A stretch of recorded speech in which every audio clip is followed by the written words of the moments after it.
Kaixo, ongi etorria. DBH bigarren mailako matematikarekin hasiko gera. Lehenengo gaia zenbaki osoak dira. Eta hortarako jakin behar dugu lehenengo mailako, hau da, igazko bigarren eta hirugarren gaiak. Batetik zenbaki osoak eta bestetik zatigarritasuna.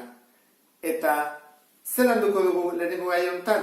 Batetik zenbaki osoekin batuketa, kenketa, biderketa eta zatiketa, berreketa eta erroketa aurreago landuko dugu beste gai batean, eta bestetik lehenak, konposatuak, multiploak, zatitzaileak, eta gero MKT eta ZKH. Hau da, zatitzaile komun handiena eta multiplo komun txikiena. Orduan, hasteko, gogoratu zaitezte, zenbaki osoak zer dira? 0tik eskubira positiboak, 0tik ezkerrera negatiboak, negatiboei jartzen zaie halako marratxo bat, aurrean, positiboei jartzen zaie ne badugu, edo ez. Bi edatara daude. Eta erdian 0 bat. Orduan, guzti hauek osatzen dute zenbaki osoak, eta orduan, lehenengo gauza gogoratzeko, esan behar dugu zer den balio absolutua. Balio absolutua jartzen zen bi marra vertikalki, eta gu nahi dugu zenbaki, adibidez, -3. Eta honek zer esan nahi dugu? Benetan, ze balio duen, 0tik zer distantzira dagoen. Ordan, -3, zer distantzia du? 1, 2, 3. 3ko distantzia. Ordan, balio absolutua izango litzake 3. Jartzen badu, balio absolutua gehi-3rena, berdin, 1, 2, 3. Baita era, balio absolutua 3. Eta bestetik gogoratu behar dezute aurkakoa. Aurkakoa adibidez, -2rena. Nola kalkulatzen da? Egiten da, 0tik distantzi berdina dagoena, baina ikur desberdina. Zeinu desberdinakoa. 1, 2, bestaldera, 1, 2, plus 2. Hau izan bentzake, aurkakoa. Orduan, hori gogoratuta, hasiko gera, batuketa eta kenketarekin. Eta gero, biderketa eta zatiketa. Batuketa eta kenketa egiteko galdetzen dena da. Zeinu berdina edo desberdina dute. Zeinua, hemen jarriko dut. Galdera ikurra. Berdina edo desberdina. Berdina baldin bada, batu egiten da, eta zeinua mantendu egiten da, eta desberdina baldin badute zeinua egiten da, goratzen zaten bezala, diferentzia kalkulatu. Oda, kenketa bat egin, eta balio absolutu handiena duenari, horren ikurra jarri. Ordan, aukera, hau daude, 8 aukera besterik ez daude, baina landu aurretik, lehenengo jakin behar dugu, normalean azaltzen dela parentesiarekin. Orduan, modu laburtuan jarri behar dugu hau. Parentesiak kendu behar ditugu. Eta hori da, modu laburtuan egitea. Orduan, lehen urtean bezala, ikusi genuen. Honek zer du, -1. Orduan, parentesiak kentzen behar dugu, zertan geritzen da, -3. Hemen zer dago, gehi, minus. Orduan, laikura desberdina dira, zer jartzen genio, -1. Hori da, parentesiak kentzeko era. Honek zer du, plus. Plus baldin bada, ez dugu ez jarriko, badakigu plus dela. Eta hemen, ke minus, gogoratzen zate, ke minus denean da, plus. Horra jarriko dugu, gehi 3. Beste hau, -13, ez du ez zerre, horra jarriko dugu, kera 13. Eta honek, ke minus baldin bada, jartzen da, gehi. Beste honetan, gehi da, gehi. Eta hemen, ke plus, aurkakoak dira, ez dira berdinak, horra jartzen da, ken 5. Eta azkena, hau da, ken 1, hau, ken 4, eta hau, gehi 2. Ordan, hori da, nego pausoa. Parentesiak kentzea, modu laburtuan egitea. Eta gero orain, esango zen, 8 modu bakar daude egiteko batuketak eta kenketak, ez daude gehiago. Egoitu hauek, errepasatzeko, eta gero hasiko geha hauekin. Ordan, lehenengoa, zein dira hemengoak? Balio absolutua handia, eta gero txikia dutenak. Eta hemen alderantziz, txikia eta gero handia. Ordan, era honetan egiten da. Zeino berdina dute? Ez. Kenketa egin bat dugu. 5 ke 2, 3. Zer dago gehiago? Plusa eta minusa? Minusa. Ordan da, minus. Bigarrena. Zeino berdina dute? Plus eta minus. Ez. Kenketa egiten da. 3. Zer dago gehiago? Plus eta minus? Plus. Plus. Ken eta ken, zer dute zeinua, berdina, zein behar dugu, batuketa, 5 ke 2 behar da, 7. Eta zeinua berdina, mantendu, ez dugu aldatu behar. Horrela. Urrengoa, 5 gehi 2, hau, badakiguna den, negortetik eta txikitatik ere bai. Zeinu berdina, 7 eta mantendu, 7. Beste hau, -2 eta 5. Zein behar da, kenketa. Zeinua desberdina dutelako, 3. Eta gehiago dago, positiboa. Bigarren honetan, 2 ken 5.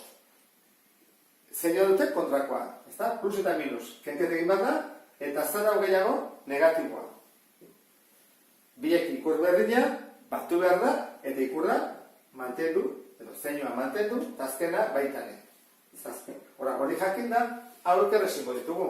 Zer dute biak? Ikur berdina, edo zeinu berdina. Orduan behar da, batuketa bat, eta mantendu zeinua, -7. Hau, 7 gehi 3, 10. -13 eta 9. Hora, kaso honetan, desberdina dirako, kenkete egin behar dugu. 13, ken 9, 4, eta gehiago dago negatiboa, minus. Urrengoa, 2 ken 5. Zer dute? Desberdina. Orduan jartzen da, kenketa, 3, eta negatibo gehiago, -3. Hora jarriko dugu, emaitza, argitzeko, eta azkena. Azkenan, modu desberdinak daude egiteko, errexena egiten da, bat baina gehiago daudenean, positiboak batu, zenba daude? Hau bakarrik, oran, 2. Oan, negatiboak batu, 2 hau dira.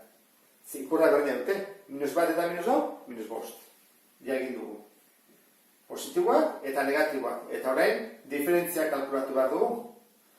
3 eta negatibo gehiago dagoako, -3. Horra da, batuketa eta kenketa. Biderketa eta zatiketarekin galdetzen da zeinua. Berdina da, desberdina. Hoi da galdetzen dena. Egiten da, biderketa normal bat, Eta gero jartzen da, berdina balin badia, beti plus, desberdina balin badia, beti minus. Horran, guazen egitea. Modu laburtuan jarri behar ditugu, ez da derrikorrezkoa, zuzenean egingo dugu. Orduan, zer dute ikurra, desberdina, emaitza minus. 5 bider 6, 30. Erresagoa dira, biderketak eta zatiketak, Urrengoa, zer dute zeinuak, berdinak, plus. Horran plus, ez dut jarriko, 2 bider 3, 6. Urrengoa, desberdinak, minus, 4 bider 3, 8. Urrengoa, zatiketa bada, berdin egiten dira, batuk biderketak eta zatiketak, Desberdinak dira, minus, 3 zati 3, 1. Urrengoa, berdinak dira, plus, ez dut jarriko, 8 zati 2, 4. Eta azkena, berdinak dira, plus eta plus, 6 zati 3, 2. Ikusten zuen bezala, asko zerrexagoa da, biderketa eta zatiketa egitea. Ariketa kombinatu batzuetan, batuketak eta kenketak bakarrik baldin badaude, besterik ez daude, hau da, ez biderketak eta ez zatiketak. Eskartu dezakete parentesiak kentzea. Hori nola kentzen da? Parentesian aurrean kenketa bat baldin badago, kenketa hori kenduko dugu eta parentesia ere bai. Baina barruko zeinuak aldatuz. Batuketa dagoenean, batuketa kenduko dugu. Eta ez dugu ezer gehiago ingo. Mantendu egiteta beste guztia berdin. Eta hemen, kenketa dagoenean zeiten dugu. Kentzen dugu, baina parentesia ere bai. Hau da joango dena. Hau dena joan ingo zeigu. Horran, erantara egiten da. -5. Parentesia kendu behar dugu. -2 aurrean. Ordan barrukoei zeinu aldatu behar dugu.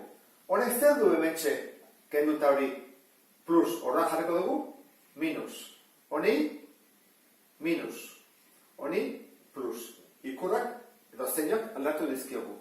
Plus baldin bada, zer egin behar dugu? Barrukoei zeinua ez aldatu. Ordan, honek zer du? -2, jarriko dugu, -2, ez zai aldatu behar. Eta hau, gehi bat.